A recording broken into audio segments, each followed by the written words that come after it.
राम राम भक्तों, मेरे YouTube channel पूजा भक्ति ब्लॉग में आपका स्वागत है। आज मैं आपको भगवत गीता का 9वां और 10वां अध्याय सुनाऊंगी। तो इससे पहले मेरे चैनल को सब्सक्राइब करें और वीडियो को लाइक करें और कमेंट में राधे राधे ज़रूर लिखें। और मेरी इस वीडियो को एंड तक देखें, बिल्कुल भी स्किप ना करें, क्योंकि अधिक मास का महीना चल रहा है। इस अधिक मास के महीने में भगवत गीता को सुनने से, पढ़ने से मोक्ष की प्राप्ति होती है। इसलिए मोबाइल को चला कर रख दें और मेरी पढ़ी हुई भगवत गीता को सुनें पूरा ध्यान से। तो मैं आज भगवत गीता का पहले 9वां अध्याय पढ़ूंगी, फिर 10वां। 9वां अध्याय। श्री भगवान बोले, तुझ दोष दृष्ट रहित भक्त के लिए इस परम गोपनीय विज्ञान सहित ज्ञान को पुनः भली भांति कहूँगा, जिसको जानकर तू दुख रूप संसार से मुक्त हो जाएगा। यह विज्ञान सहित ज्ञान सब विद्याओं का राजा, सब गोपनीयों का राजा, अति पवित्र, अति उत्तम, प्रत्यक्ष फल वाला, धर्मयुक्त साधन करने में बड़ा सुगम और अविनाशी है।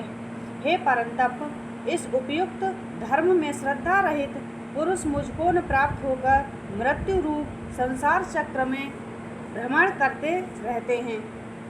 मुझ निराकार परमात्मा से यह सब जगत जल से बर्फ के सदृश परिपूर्ण है और सब भूत मेरे अंतर्गत संकल्प के आधार स्थित हैं, किंतु वास्तव में उनमें स्थित नहीं हूँ।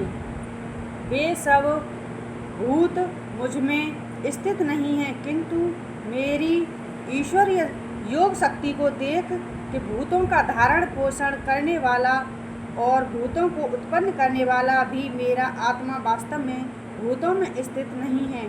जैसे आकाश में से उत्पन्न सर्वत्र विचरने वाला महान वायु सदा आकाश में ही स्थित है, वैसे ही मेरे संकल्प द्वारा उत्पन्न होने से संपूर्ण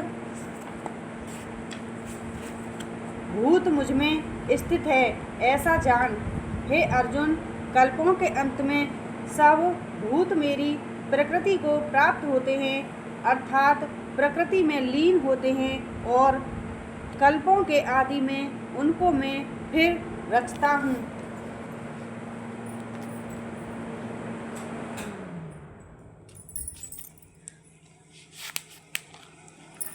अपनी प्रकृति को अंगीकार करके स्वभाव के बल से परतंत्र हुए संपूर्ण भूत समुदाय को बार बार उनके कर्मों के अनुसार रचता हूँ। हे अर्जुन, उन कर्मों में आसक्ति रहित और उदासीन के सदृश स्थित मुझ परमात्मा को वे कर्म नहीं मानते। हे अर्जुन, मुझ अधिष्ठाता के सकाश से प्रकृति चराचर सहित सर्व जगत को रचती है, और इस हेतु से ही यह संसार चक्र घूम रहा है। मेरे परम भाव को न जानने वाले मूढ़ लोग मनुष्य का शरीर धारण करने वाले मुझ संपूर्ण भूतों के महान ईश्वर को तुच्छ समझते हैं, अर्थात अपनी योग माया से संसार के उद्धार के लिए मनुष्य रूप में विचरते हुए मुझ परमेश्वर को साधारण मनुष्य मानते हैं। वे व्यर्थ आशा, व्यर्थ कर्म और व्यर्थ ज्ञान वाले विक्षिप्त चित्त अज्ञानी जन राक्षसी, आसुरी और मोहिनी प्रकृति को ही धारण किए रहते हैं। परंतु हे कुंती पुत्र, देवी प्रकृति के आश्रित महात्मा जन मुझको सब भूतों का सनातन कारण और नाश रहित अक्षर स्वरूप जानकर अनन्य मन से युक्त होकर निरंतर भजते हैं। वे दृढ़ निश्चय वाले भक्तजन निरंतर मेरे नाम और गुणों का कीर्तन करते हुए तथा मेरी प्राप्ति के लिए यत्न करते हुए और मुझको बार बार प्रणाम करते हुए सदा मेरे ध्यान में युक्त होकर अनन्य प्रेम से मेरी उपासना करते हैं। दूसरे ज्ञान योगी मुझ निर्गुण निराकार ब्रह्म का ज्ञान यज्ञ के द्वारा अभिन्नता भाव से पूजन करते हुए भी मेरी उपासना करते हैं और दूसरे मनुष्य बहुत प्रकार से स्थित मुझ विराट स्वरूप परमेश्वर की पृथक भाव से उपासना करते हैं। किंतु मैं हूँ, यज्ञ में हूँ, स्वधा में हूँ, औषधि में हूँ, मंत्र में हूँ, घृत में हूँ, अग्नि में हूँ और हवन रूप क्रिया भी मैं ही हूँ। इस संपूर्ण जगत का धाता अर्थात धारण करने वाला एवं कर्मों के फल को देने वाला पिता, माता, पितामह, जानने योग्य पवित्र ओमकार तथा ऋग्वेद, सामवेद और यजुर्वेद भी मैं ही हूँ। प्राप्त होने योग्य परम धाम भरण पोषण करने वाला, सबका स्वामी, शुभाशुभ का देखने वाला, सबका वास स्थान, शरण लेने योग्य, प्रत्युपकार न चाहकर हित करने वाला, सबकी उत्पत्ति, प्रलय का हेतु, स्थिति का आधार, निधान और अविनाशी कारण भी मैं ही हूँ। मैं ही सूर्य रूप से तपता हूँ, वर्षा का आकर्षण करता हूँ और उसे बरसाता हूँ। हे अर्जुन, मैं ही अमृत और मृत्यु हूँ और सत असत भी मैं ही हूँ। तीनों वेदों में विधान किए हुए सकाम कर्मों को करने वाले, सोम रस को पीने वाले पाप रहित पुरुष मुझको यज्ञों के द्वारा पूज कर स्वर्ग की प्राप्ति चाहते हैं। वे पुरुष अपने पुण्यों के फल स्वरूप स्वर्ग को प्राप्त होकर स्वर्ग में दिव्य देवताओं के भोगों को भोगते हैं। वे उस विशाल स्वर्ग को भोगकर पुण्य क्षीण होने पर मृत्यु लोक को प्राप्त होते हैं। इस प्रकार स्वर्ग के साधन रूप तीनों वेदों में कहे हुए सकाम कर्म का आश्रय लेने वाले और भोगों की कामना वाले पुरुष बार बार आवागमन को प्राप्त होते हैं, अर्थात पुण्य के प्रभाव से स्वर्ग में जाते हैं और पुण्य क्षीण होने पर मृत्यु लोक में आते हैं। जो अनन्य प्रेमी भक्तजन मुझ परमेश्वर को निरंतर चिंतन करते हुए निष्काम भाव से भजते हैं, उन नित्य निरंतर मेरा चिंतन करने वाले पुरुषों का योगक्षेम में स्वयं प्राप्त कर देता हूँ। हे अर्जुन, यद्यपि श्रद्धा से युक्त जो सकाम भक्त दूसरे देवताओं को पूजते हैं, वे भी मुझको ही पूजते हैं, किंतु उनका वह पूजन अवधि पूर्वक अर्थात अज्ञान पूर्वक है, क्योंकि संपूर्ण यज्ञों का भोक्ता और स्वामी भी मैं ही हूँ, परंतु वे मुझ परमेश्वर को तत्व से नहीं जानते, इसी से गिरते हैं अर्थात पुनर्जन्म को प्राप्त होते हैं। देवताओं को पूजने वाले देवताओं को प्राप्त होते हैं, पितरों को पूजने वाले पितरों को प्राप्त होते हैं और भूतों को पूजने वाले भूतों को प्राप्त होते हैं, और मेरा पूजन करने वाले भक्त मुझको ही प्राप्त होते हैं। इसलिए मेरे भक्तों का पुनर्जन्म नहीं होता। जो कोई भक्त मेरे लिए प्रेम से पत्र, पुष्प, फल, जल आदि अर्पण करता है, उस शुद्ध वाली निष्काम प्रेमी भक्त का प्रेम पूर्वक अर्पण किया हुआ वह पत्र पुष्पादि में सगुण रूप से प्रकट होकर प्रीति सहित खाता हूँ। हे अर्जुन, तू जो कर्म करता है, जो खाता है, जो हवन करता है, जो दान देता है और जो तप करता है, वह सब मेरे अर्पण कर। इस प्रकार जिसमें समस्त कर्म मुझ भगवान के अर्पण होते हैं, ऐसे संन्यास योग से युक्त चित्त वाला तू शुभाशुभ फलस्वरूप कर्म बंधन से मुक्त हो जाएगा और उनसे मुक्त होकर मुझको ही प्राप्त होगा। मैं सब भूतों में समभाव से व्यापक हूँ, ना कोई मेरा अप्रिय है और न प्रिय है, परंतु जो भक्त मुझको प्रेम से भजते हैं वे मुझ में हैं और मैं भी उनमें प्रत्यक्ष प्रकट हूँ। यदि कोई अतिशय दुराचारी भी अनन्य भाव से मेरा भक्त होकर मुझको भजता है तो वह साधु ही मानने योग्य है, क्योंकि वह यथार्थ निश्चय वाला है, अर्थात उसने भली भांति निश्चय कर लिया है कि परमेश्वर भजने के समान अन्य कुछ भी नहीं है। वह शीघ्र ही धर्मात्मा हो जाता है और सदा रहने वाली परम शांति को प्राप्त होता है। हे अर्जुन, तू निश्चय पूर्वक सत्य ज्ञान कि मेरा भक्त नष्ट नहीं होता। हे अर्जुन, स्त्री, वैश्य, शूद्र तथा पाप योनि चांडालदी जो कोई भी हो, वे भी मेरे शरण होकर परम गति को ही प्राप्त होते हैं। फिर इसमें कहना ही क्या है, जो पुण्यशील ब्राह्मण तथा राजर्षि भक्तजन मेरी शरण होकर परम गति को प्राप्त होते हैं। इसलिए तू सुख रहित और क्षण भर इस मनुष्य शरीर को प्राप्त होकर निरंतर मेरा ही भजन कर, मुझ में मन वाला हो, मेरा भक्त बन, मेरा पूजन करने वाला हो, मुझको प्रणाम कर। इस प्रकार आत्मा को मुझ में नियुक्त करके मेरे परायण होकर तू मुझको ही प्राप्त होगा। ओम तत्सत। भगवत गीता का 9वां अध्याय समाप्त हुआ। बोलिए श्री कृष्ण कन्हैया लाल की जय, बोलिए विष्णु भगवान की जय, बोल लक्ष्मी मैया की जय, बोल राधा रानी की जय। श्री 10वां अध्याय।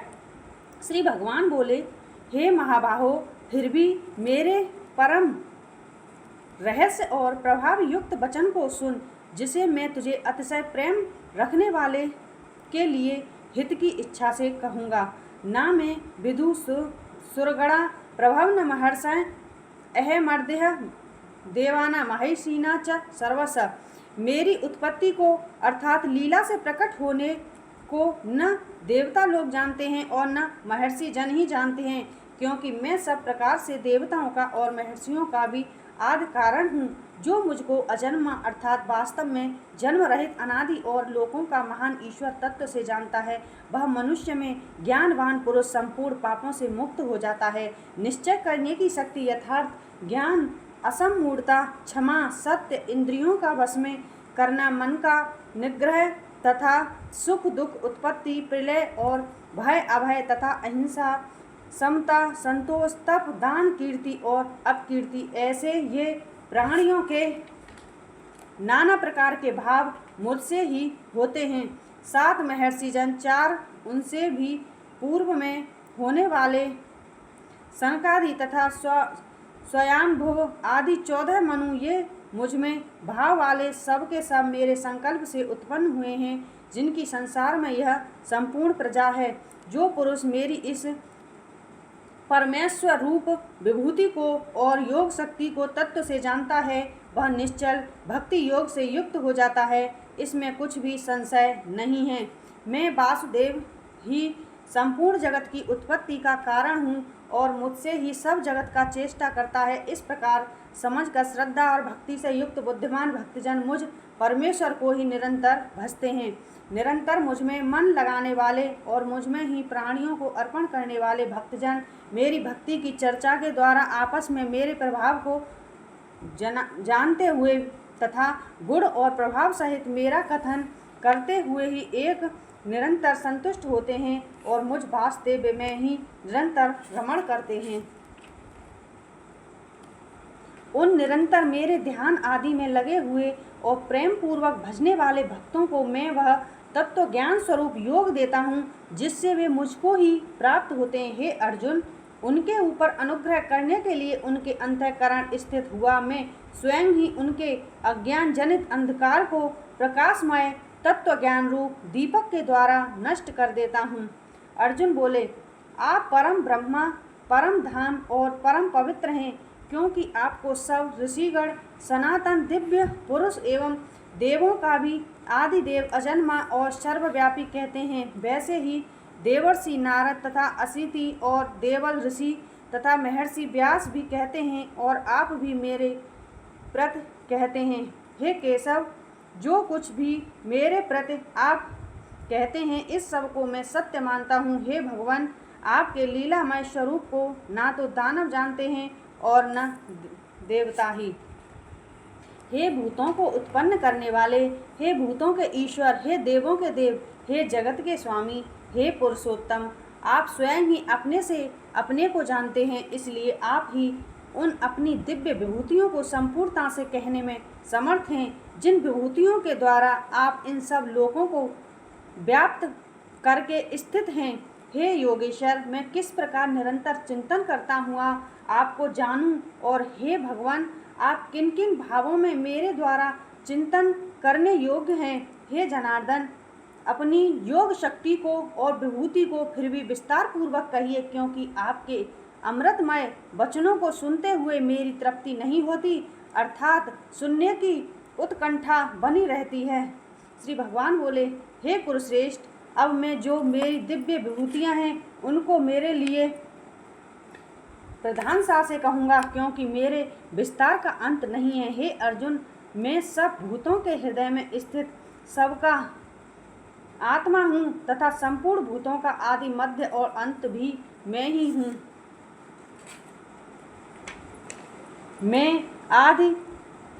मैं अदिति के 12 पुत्रों में विष्णु और ज्योतियों में किरणों वाला सूर्य हूँ तथा मैं 49 वायु देवताओं का तेज और नक्षत्रों का अधिपति चंद्रमा हूँ। मैं वेदों में साम वेद हूँ, देवों में इंद्र हूँ, इंद्रियों में मन हूँ और भूत प्राणियों की चेतना अर्थात जीवन शक्ति हूँ। मैं 11 रुद्रों में शंकर हूँ और यक्ष तथा राक्षसों में धन का स्वामी कुबेर हूँ। मैं 8 वसुओं में अग्नि हूँ और शिखर वाले पर्वतों में सुमेरु पर्वत हूँ। पुरोहितों में मुखिया बृहस्पति मुझको जान हे पार्थ। मैं सेनापतियों में स्कंद और जलाशयों में समुद्र हूँ। मैं महर्षियों में भृगु और शब्दों में एक अक्षर अर्थात ओंकार हूँ। सब प्रकार के यज्ञों में जप यज्ञ और स्थित रहने वालों में हिमालय पहाड़ हूँ। मैं सब वृक्षों में पीपल का वृक्ष, देवर्षियों में नारद मुनि, गंधर्वों में चित्ररथ और सिद्धों में कपिल मुनि हूँ। घोड़ों में अमृत के साथ उत्पन्न होने वाला उच्चय श्रवा नामक घोड़ा, श्रेष्ठ हाथियों में ऐरावत नामक हाथी और मनुष्यों में राजा मुझको जान। मैं शास्त्रों में वज्र और गौओं में कामधेनु हूँ। शास्त्रोक्त रीति से संतान की उत्पत्ति का हेतु कामदेव हूँ और सर्पों में सर्पराज वासुकी हूँ। मैं नागों में शेष नाग और जलचरों का अधिपति वरुण देवता हूँ और पितरों में अर्यमा नामक पितर तथा शासन करने वालों में यमराज हूँ। मैं दैत्यों में प्रहलाद और गणना करने वालों का समय हूँ तथा पशुओं में मृगराज सिंह और पक्षियों में गरुड़ हूँ। मैं पवित्र करने वालों में वायु और शस्त्रधारियों में श्री राम हूँ तथा मछलियों में मगर हूँ और नदियों में श्री भागीरथी गंगा जी हूँ। हे अर्जुन, सृष्टियों का आदि और अंत तथा मध्य भी मैं ही हूँ। मैं विधाओं में आध्यात्म विद्या अर्थात ब्रह्म विद्या और परस्पर विवाद करने वालों का तत्व निर्णय के लिए किया जाने वाला वाद हूँ। मैं अक्षरों में आकार हूँ और समासों में द्वंद्व नामक समास हूँ। अक्षय काल अर्थात काल का भी महाकाल तथा सब और मुख वाला विराट स्वरूप, सबका धारण पोषण करने वाला भी मैं ही हूँ। मैं सबका नाश करने वाला, मृत्यु और उत्पन्न होने वाला उत्पत्ति हेतु हूँ तथा स्त्रियों में कीर्ति, श्री भोग, स्मृति, मेधा, धृति और क्षमा हूँ तथा गायन करने योग्य श्रुतियों में मैं बृहत साम और छंदों में गायत्री छंद हूँ तथा महीनों में मार्गशीर्ष और ऋतुओं में बसंत मैं हूँ। मैं छल करने वालों में जुआ और प्रभावशाली पुरुषों का प्रभाव हूँ। मैं जीतने वालों का विजय हूँ, निश्चय करने वालों का निश्चय और सात्विक पुरुषों का सात्विक भाव हूँ। वृष्टवंशियों में वासुदेव अर्थात मैं स्वयं तेरा सखा, पांडवों में धनंजय अर्थात तू, मुनियों में वेद व्यास और कवियों में शुक्राचार्य कवि भी मैं ही हूँ। मैं दमन करने वालों का दंड अर्थात दमन करने की शक्ति हूँ, जीतने की इच्छाओं वालों की नीति हूँ, गुप्त रखने योग्य भावों का रक्षक मौन हूँ और ज्ञानवानों का तत्व ज्ञान में ही हूँ। और हे अर्जुन, जो सब भूतों की उत्पत्ति का कारण है वह भी मैं ही हूँ, क्योंकि ऐसा चर और अचर कोई भी भूत नहीं है जो मुझसे रहित हो। हे परंतप, मेरी दिव्य विभूतियों का अंत नहीं है। मैंने अपनी विभूतियों का यह विस्तार तेरे लिए एक देश से अर्थात संक्षेप से कहा है। जो भी विभूतियों युक्त अर्थात ऐश्वर्य युक्त, कांत युक्त और शक्ति युक्त वस्तु है, उस सब को तू मेरे तेज के अंश की ही अभिव्यक्ति जान। अथवा हे अर्जुन, इस बहुत जानने से तेरा क्या प्रयोजन है? मैं इस संपूर्ण जगत को अपनी योग शक्ति के एक अंश मात्र से धारण करके स्थित हूँ। ओम तत्सत। श्री भगवत गीता का 10वां अध्याय समाप्त हुआ। राधे राधे। कल हम 11वां अध्याय पढ़ेंगे, जिसमें भगवान कृष्ण ने अर्जुन को विराट रूप के दर्शन कराए थे। इसलिए मेरी किसी भी वीडियो को स्किप ना करें, सारी वीडियो को लगातार देखें आज मैंने 9वां और 10वां अध्याय कहा है। कल मैं 11वें अध्याय का पाठ करूंगी, जिसमें भगवान कृष्ण ने अर्जुन को अपने विराट रूप के दर्शन कराए थे। राधे राधे।